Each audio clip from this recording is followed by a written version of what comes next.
Bonjour,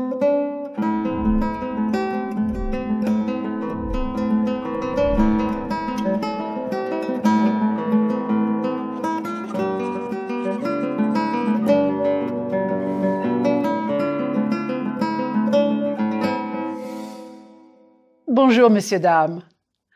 Vous souvenez-vous de la dernière leçon? Nous avons parlé du patrimoine. Il y a le patrimoine matériel et le patrimoine immatériel. J'ai mentionné ce tombeau dans le cimetière de Père-Lachaise à Paris. C'est un exemple du patrimoine culturel matériel. Jean-Baptiste Clément a écrit les paroles de la chanson « Le temps des cerises ». C'est une chanson qui fait partie du patrimoine culturel immatériel de la France. Sur la photo, des gens chantent le temps des cerises devant le tombeau de Jean-Baptiste Clément. Est-ce que la dame chante bien? Je ne sais pas. Voulez-vous entendre la chanson? Eh bien,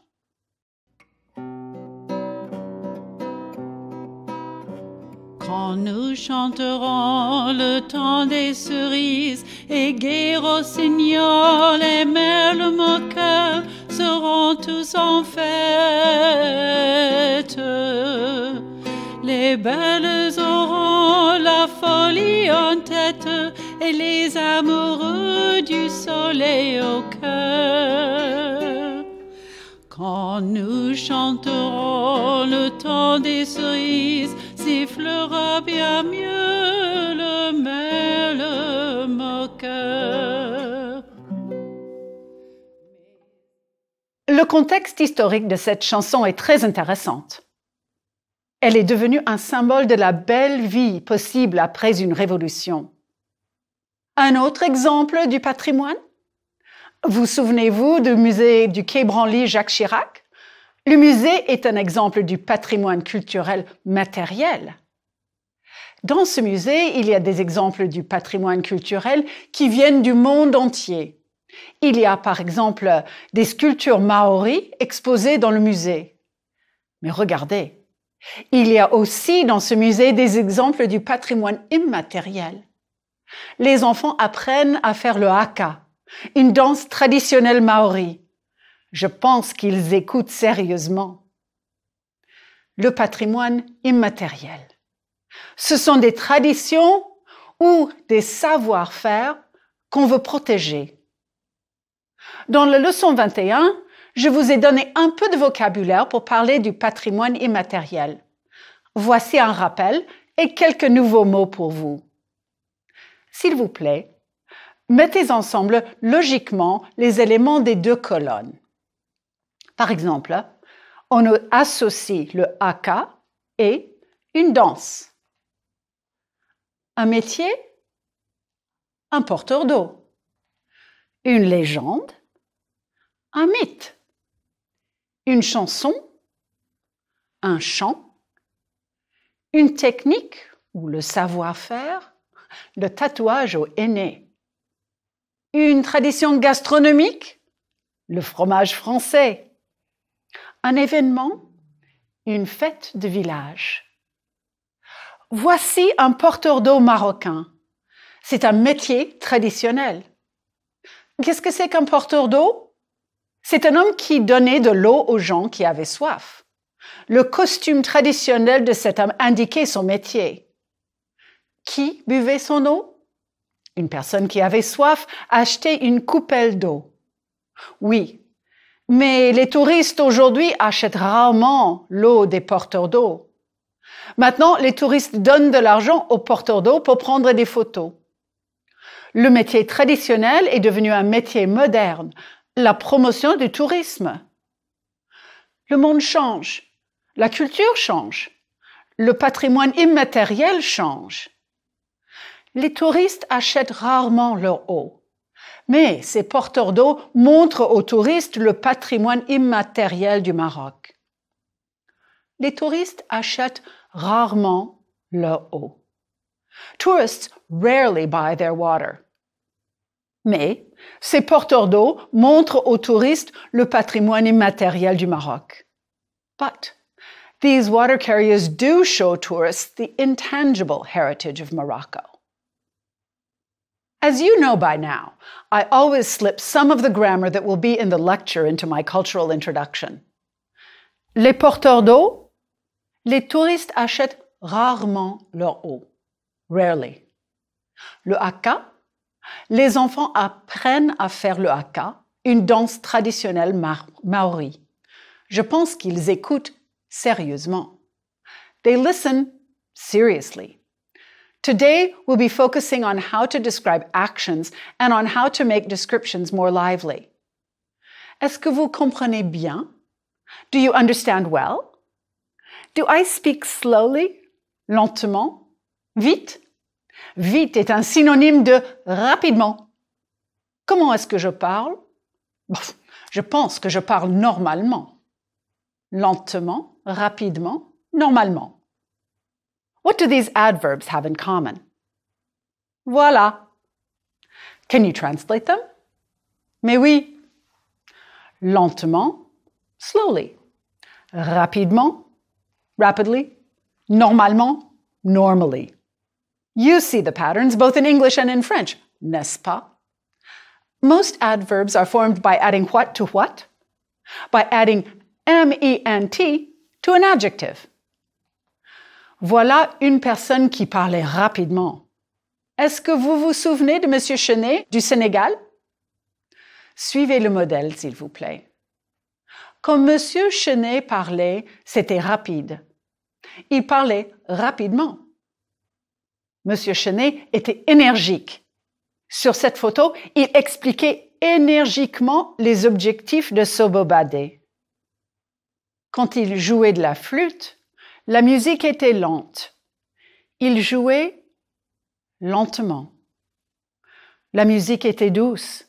Il jouait doucement. Il est toujours très actif dans le monde artistique au Sénégal. Il travaille toujours très activement avec les jeunes artistes sénégalais. La musique traditionnelle de M. Chenet est une partie du patrimoine immatériel du Sénégal. In the activity you just did, you were describing actions. I also promised that you'd be able to expand your descriptions. Look how I slipped those kinds of adverbs into the last sentences about M. Chenet. Il est toujours très actif dans le monde artistique au Sénégal. Il travaille toujours très activement avec les jeunes artistes sénégalais. Très is an adverb. It gives a little punch to your descriptions. Mais, est-ce que vous voulez parler de la grammaire ou de la culture? La culture, certainement. J'ai parlé des porteurs d'eau au Maroc. C'est un exemple d'un métier traditionnel.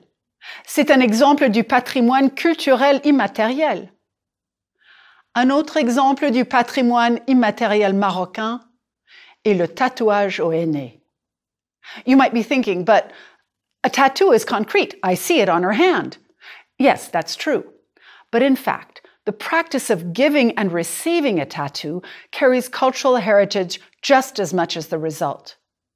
But what happens when the cultural practice becomes something for tourists? Let's explore how that works. En français, pour résumer, pour les Marocaines, les femmes, ce n'est pas seulement le résultat, c'est la pratique, c'est le rituel du tatouage. Voici un exemple de cette pratique culturelle. Mais c'est un tatouage au henné pour une touriste. Souvent, quand les touristes, les femmes, visitent le Maroc, elles veulent un tatouage au henné. Les guides touristiques parlent des tatouages au henné. Des dames dans la rue proposent des tatouages au henné. Imaginez, la touriste arrive à la terrasse d'un café à Fès. Elle attend son thé à la menthe. Une dame marocaine vient à sa table. Elle demande très discrètement à la touriste si elle peut lui faire un tatouage au henné. La touriste accepte gracieusement. D'abord, la femme fait une petite ligne très discrète avec le henné. Ensuite, elle met des arabesques assez compliquées. Après, il faut que la touriste attende que le henné soit sec. Le henné sec tombe de sa main et la touriste voit enfin le beau petit tatouage. Did you see the adverbs in there? Oh boy, I said that like a real language teacher, but okay. Here's one set of adverbs I picked out. D'abord, ensuite, après, puis, enfin. You learned these back in Lecture 10. They help you to show a sequence of events. You see très in my little story. As I said before, très adds a little extra information to your description. And I'll add to those assez, un peu, trop, peu. I bet that if the henna lady had asked peu discrètement, the touriste would have refused. Peu discrètement? Hardly discreetly, barely discreetly. Discrètement? Gracieusement. These adverbs follow the pattern you just learned, right? Here's the rule. You can form many adverbs by adding ment to an adjective. Quite often, it's the feminine form of the adjective. Remember that for some adjectives, the feminine is the same as the masculine form. I know, Lecture 3 was a long time ago, but often you add an e to the masculine form. And of course, there are all the odd adjectives. Serigne est heureux. Et Yacine? Yacine est heureuse. Oh, please don't be upset if you can't remember them all. There are times when I can't remember them all. Let's review a few adjectives and their pronunciation and then form the adverbs. Regardez les exemples. Répétez la prononciation et ensuite complétez la liste, s'il vous plaît. Adjectif masculin, adjectif féminin, adverbe. Actif, active, activement. Complet, complète, complètement. Discret, discrète, discrètement. Immédiat, immédiate, immédiatement. Lent, lente, lentement. Sérieux, sérieuse, sérieusement. Seul, seul, seulement. Heureux, heureuse, heureusement. Heureusement means fortunately, so malheureusement, unfortunately. Let's look at the story of Notre Touriste once again. This time, will you help me by putting the story in the past? And as you do, please think about culture too. Where was this happening? It was happening in a public space. Cette touriste et une amie ont visité le Maroc en 2016. La touriste était à la terrasse d'un café à Fès. Elle attendait son thé à la menthe quand une dame marocaine est venue à sa table. Elle a demandé très discrètement à la touriste si elle pouvait lui faire un tatouage au henné. La touriste a accepté gracieusement. D'abord, la dame a fait une petite ligne très discrète avec le henné. Ensuite, elle a mis des arabesques très compliquées. Après, il fallait que la touriste attende que le henné soit sec. Le henné sec est tombé de sa main et elle a vu le beau petit tatouage. Henna tattoos for tourists are an important part of the tourist industry, and sometimes the experience can be a bit stressful. Let me tell you the story of this young tourist. Early in the trip, she was uncomfortable with the onslaught of folks who wanted to sell her something, including this henna tattoo. Can you decode the story? I'm using it as an opportunity to show you some more adverbs in context. Just watch how they work. No stress for you. Parfois, quand les touristes, particulièrement des jeunes femmes, arrivent au Maroc, elles se sentent un peu intimidées. Malheureusement, Elles ne savent pas comment dire non merci poliment et fermement. Évidemment, elles ont très peur d'offenser quelqu'un, donc elles disent facilement oui quand quelqu'un propose un tatouage. Souvent, la transaction se passe bien, mais parfois c'est un désastre. Un désastre? Oui. Pourquoi? Le henné naturel est absolument sans danger. Mais contrairement au henné naturel, le henné noir peut être vraiment dangereux. Il y a un produit chimique qui peut provoquer une réaction allergique sérieuse. Alors, il faut faire très attention et il faut dire non gentiment. If you want to be concerned about the dangerous henna, okay, that's wise. But please don't worry about the adverbs that don't follow a pattern. Even the ones that are different are pretty easy to understand. Prononcez, s'il vous plaît.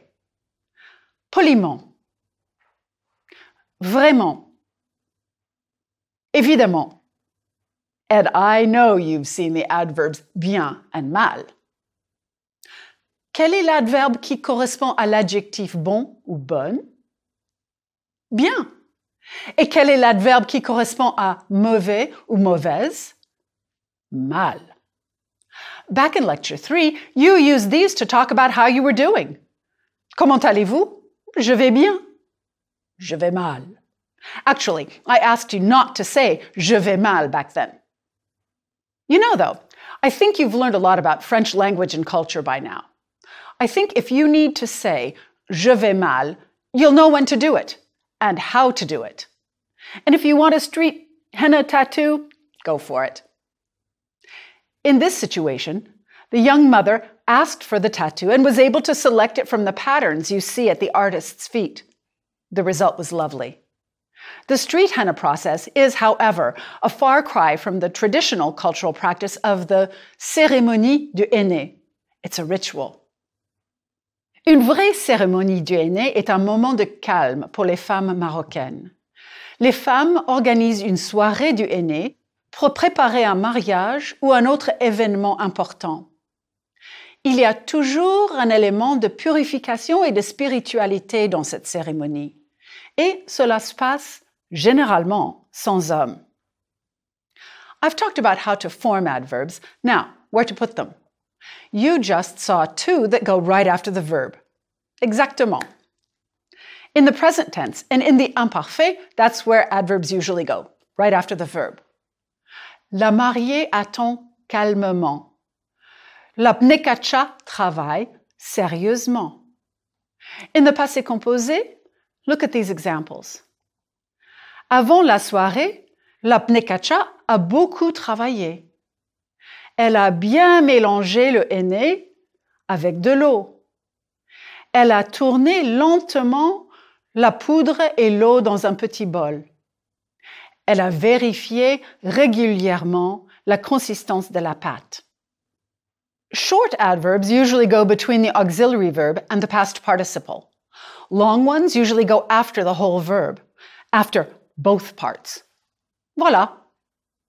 To practice adverbs a bit more, I'd like to talk about just one more henna experience in Morocco.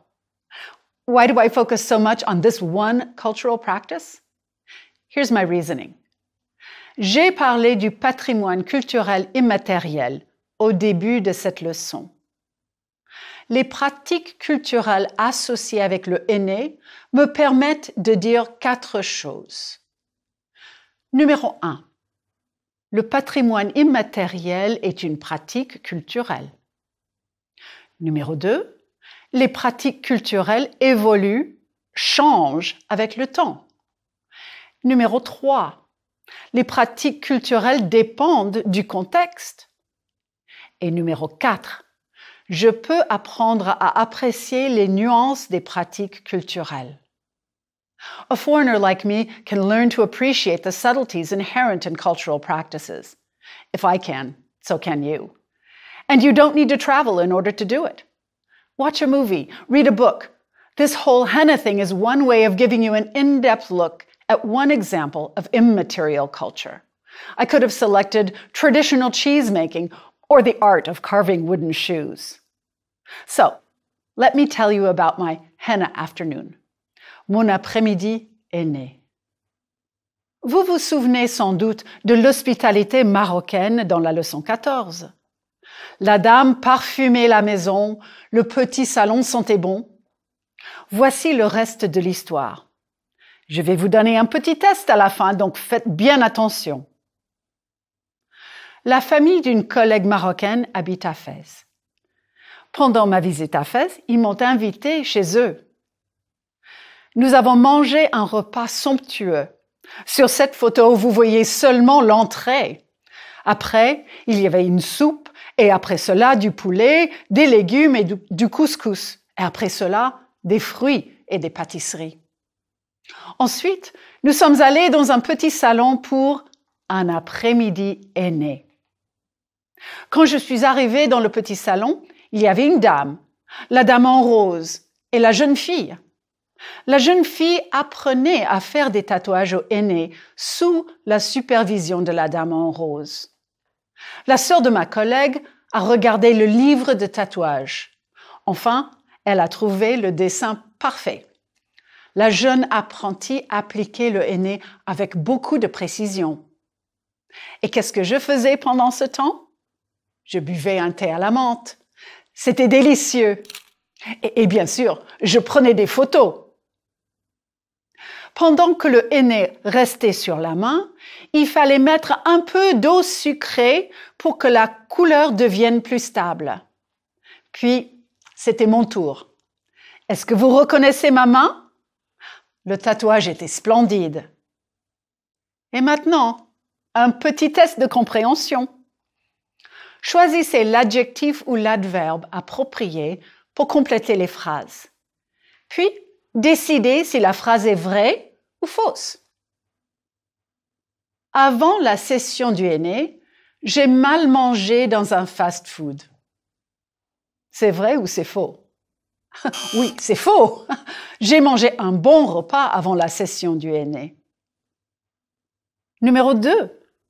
La sœur de ma collègue a bien regardé le livre de tatouage? C'est vrai. Numéro 3. La jeune apprentie a mal appliqué le henné? C'est faux, c'est complètement faux. Elle a fait un très bon travail. Numéro 4. Mon thé à la menthe était bon? C'est vrai. J'ai bien choisi le dessin de mon tatouage? Oh, c'est vrai, c'était magnifique. This whole ritual took several hours. During all this time, we were in the lovely little parlor with, yes, more sweets and tea. We chatted and listened to music. The outside world seemed very far away. But before I knew it, it was evening and the henna was dry and flaky and we went outside to brush it off. And I had my lovely tattoo for the next 2 weeks. That was my experience. An afternoon of peace and rest. Quite the contrast with henna in the street, n'est-ce pas? Voilà un exemple du patrimoine culturel immatériel, une pratique culturelle, une partie importante de la culture marocaine. Il y a une structure internationale pour la protection des pratiques culturelles importantes. L'UNESCO, c'est the United Nations Educational, Scientific and Cultural Organization. L'UNESCO a une liste qui s'appelle la liste représentative du patrimoine culturel immatériel de l'humanité. En 2008, l'UNESCO a mis sur la liste l'espace culturel de la place Jemaa el Fna à Marrakech, au Maroc. C'est un endroit où on trouve une concentration extraordinaire de pratiques culturelles traditionnelles marocaines. On voit des conteurs qui racontent des histoires traditionnelles. On voit des gens qui pratiquent la médecine traditionnelle. On voit des charmeurs de serpents. Et il y a des musiciens de toutes sortes. Et bien sûr, vous pouvez demander un tatouage au henné. Moi, j'ai bu du jus d'orange et j'ai mangé des dattes. J'ai mangé. Voici mon dernier exemple de patrimoine culturel immatériel, un exemple parfait. En 2010, l'UNESCO a mis le repas gastronomique des Français sur la liste du patrimoine culturel immatériel de l'humanité. Qu'est-ce que c'est que le repas gastronomique des Français? Comme la cérémonie du henné, c'est une pratique culturelle. Le résultat est un bon repas, mais c'est une pratique avant tout. Il y a quelques critères. On fait un repas gastronomique en France pour célébrer une grande occasion, un mariage, une naissance, un succès. On fait un repas gastronomique pour un groupe d'amis et de membres de la famille. C'est un moment de convivialité, de conversation et de joie. On mange un bon repas, oui, mais toute la préparation du repas est importante. L'esthétique de la présentation est importante aussi. Voilà la dernière activité pour aujourd'hui.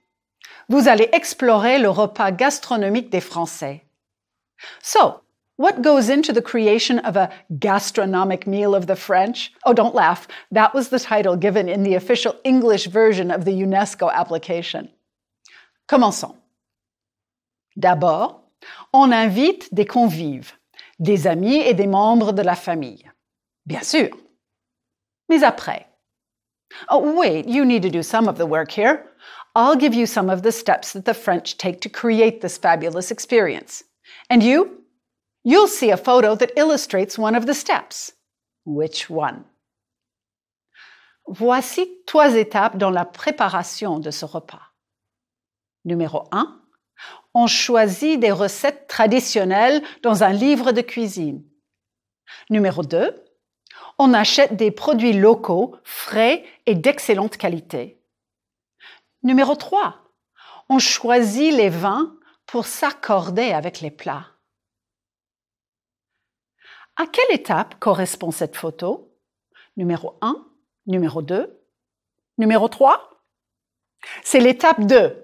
On achète des produits locaux frais et d'excellente qualité. Ces huîtres sont très belles. Voici 3 étapes dans la préparation de la table. Numéro 1. On met la table avec une grande attention à la symétrie et l'harmonie. Numéro 2. On place des verres à eau, des verres à vin blanc et des verres à vin rouge près de chaque assiette. Et numéro 3. On prépare un menu écrit pour chaque invité. À quelle étape correspond cette photo? Numéro 1, numéro 2, numéro 3? C'est l'étape numéro 1. On met la table avec une grande attention à la symétrie et l'harmonie. Et maintenant, le repas. Voici 3 moments au début de ce rituel. Moment numéro 1. On sert un apéritif, du champagne. Numéro 2. On sert une entrée, des huîtres, une petite soupe élégante avec du vin et de l'eau minérale. Numéro 3. On sert du poisson ou de la viande ou les deux, avec des légumes, avec du vin et de l'eau. À quel moment correspond cette photo? Numéro 1, numéro 2, numéro 3? C'est numéro 3. On sert du poisson ou de la viande ou les deux avec des légumes. C'est du poulet aux truffes et aux légumes, simple et élégant. Voici 3 moments vers la fin du repas. Moment numéro 1. On sert du fromage. Numéro 2. On sert un dessert. Numéro 3. On sert un digestif ou un café. À quel moment correspond cette photo? Numéro 1, numéro 2, numéro 3? C'est numéro 2. On sert un dessert. Et en général, c'est un dessert simple. C'est souvent un dessert fait maison. Voilà la séquence. Voilà le repas. Mais avec tout cela, il y a des gestes importants. Par exemple, on présente les plats d'une certaine manière. On coupe la viande d'une certaine manière, on change les assiettes entre les plats. Et les invités? Ils dégustent chaque plat lentement. Ils discutent aimablement avec leurs voisins de table. Ils expriment leur appréciation pour les différents plats et pour le vin. Ils restent à table après la fin du repas pour continuer la conversation. Oui, l'UNESCO considère le repas gastronomique des Français comme une expression vivante des traditions et des valeurs. La plus grande valeur? Honorer l'autre. Donc, l'UNESCO travaille pour la protection des pratiques culturelles. Mais vous savez probablement que l'UNESCO a aussi une liste des biens matériels inscrits au patrimoine mondial. Wow! So, bien is not only an adverb, un bien, a noun, un bien. C'est une chose matérielle qui a une valeur, a thing that has value. Un bien is UNESCO's French word for a site. Voici la définition du patrimoine mondial en anglais et en français de l'UNESCO. Notre patrimoine mondial. Le patrimoine est l'héritage du passé dont nous profitons aujourd'hui et que nous transmettons aux générations à venir. Dans la leçon 23, nous allons regarder certains de ces biens. Nous allons aussi regarder d'autres lieux qui sont importants en France et dans des pays francophones. Alors, à bientôt. Groupe 1. Vocabulaire. Les pratiques culturelles. Une chanson. Une coutume. Une danse. Un jeu. Un mythe. Un métier. Une technique. Le savoir-faire. Une tradition gastronomique. Un événement. Une tradition. Une légende. Le tatouage où est né. Le poker. Un chant.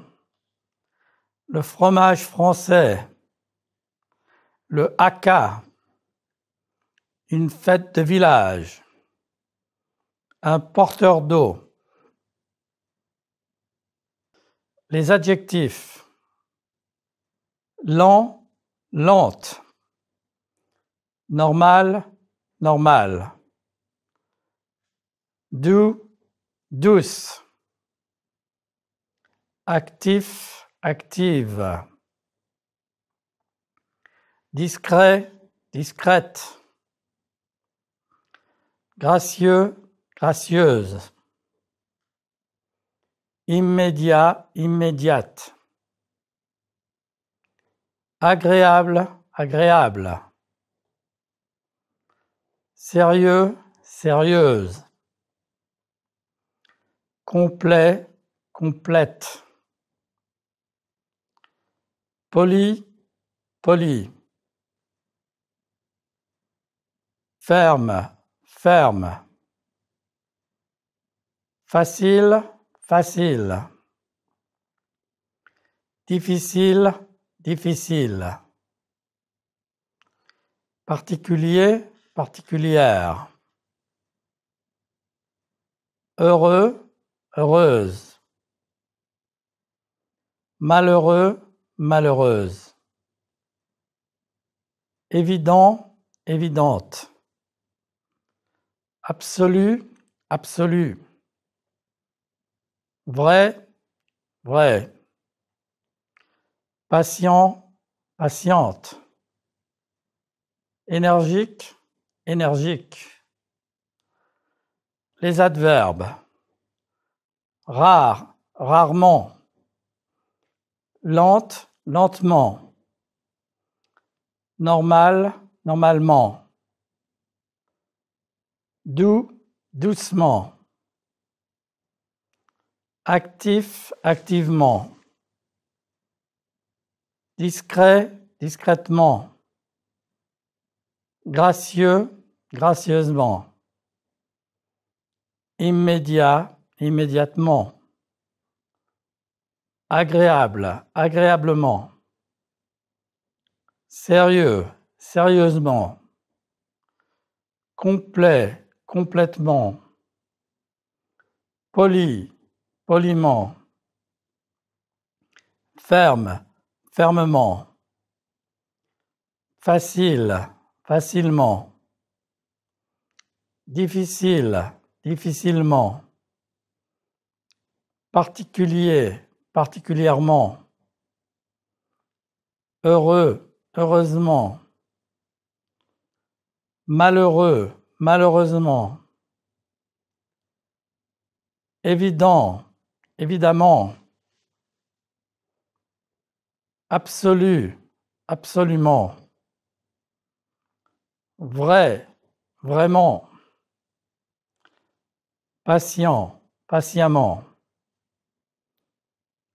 Énergique, énergiquement. Poli, poliment. Seul, seulement. Les adverbes d'intensité. Peu. Il est un peu endormi. Très. Le musicien est très doué. Plutôt. Le charmeur de serpents est plutôt courageux. Assez. L'oud est assez difficile à jouer. Trop. Ce thé à la menthe est trop chaud. Plus ou moins. Ce henné est plus ou moins naturel. Absolument. Les tissus africains sont absolument magnifiques. Bien. On peut manger bien dans toute la France. Beaucoup. Le musicien a beaucoup travaillé. Les adverbes de fréquence et de chronologie.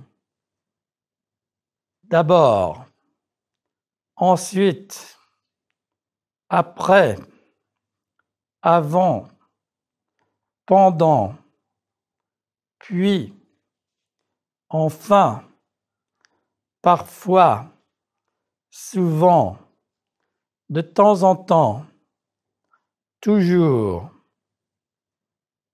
Grammaire, le placement des adverbes. La Nekasha travaille bien. La Nekasha a bien travaillé. Elle mélange bien le henné en poudre avec de l'eau. Elle a bien mélangé le henné en poudre avec de l'eau. Elle travaille lentement. Elle a travaillé lentement. Elle vérifie souvent la consistance de la pâte. Elle a souvent vérifié la consistance de la pâte. Elle attend patiemment. Elle a attendu patiemment. Vocabulaire. Les pratiques culturelles françaises. Les fêtes du feu du solstice d'été dans les Pyrénées. Goka. Musique, chant et danse guadeloupéenne. La fauconnerie. Un patrimoine humain vivant. Le fest-noz. Rassemblement festif de Bretagne. L'équitation de tradition française. Le compagnonnage, réseau de transmission de savoir-faire par des hommes de métier. Le repas gastronomique des Français. Le savoir-faire de la dentelle au point d'Alençon. La tapisserie d'Aubusson. Le cantu in paella profane et liturgique de Corse. Le maloya, tradition musicale de la Réunion. La tradition du tracé dans la charpente française. Les géants et dragons processionnels de Belgique et de France. Groupe 2. Lisez et écoutez. On invite des convives. On choisit des recettes traditionnelles. On achète des produits locaux frais et d'excellente qualité. On choisit les vins pour s'accorder avec les plats.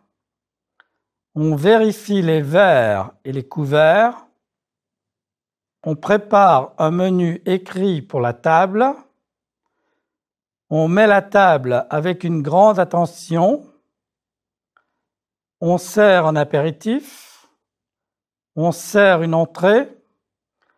On sert du poisson ou de la viande, ou les deux, avec des légumes. On sert du fromage. On sert un dessert. On sert un digestif. Écoutez et répétez, s'il vous plaît. On invite des convives. On choisit des recettes traditionnelles. On achète des produits locaux frais et d'excellente qualité.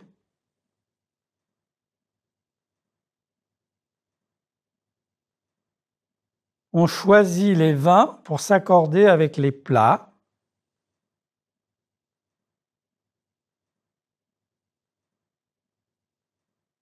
On vérifie les verres et les couverts.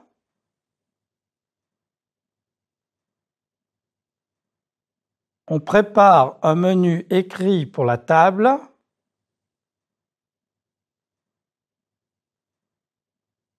On met la table avec une grande attention.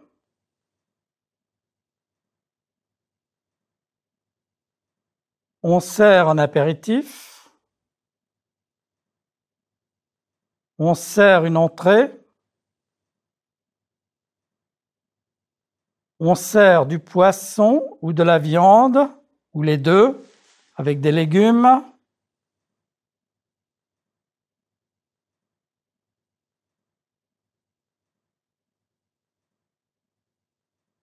On sert du fromage.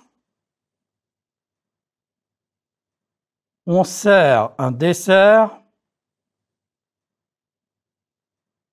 On sert un digestif. Écoutez pour comprendre et répondez aux questions.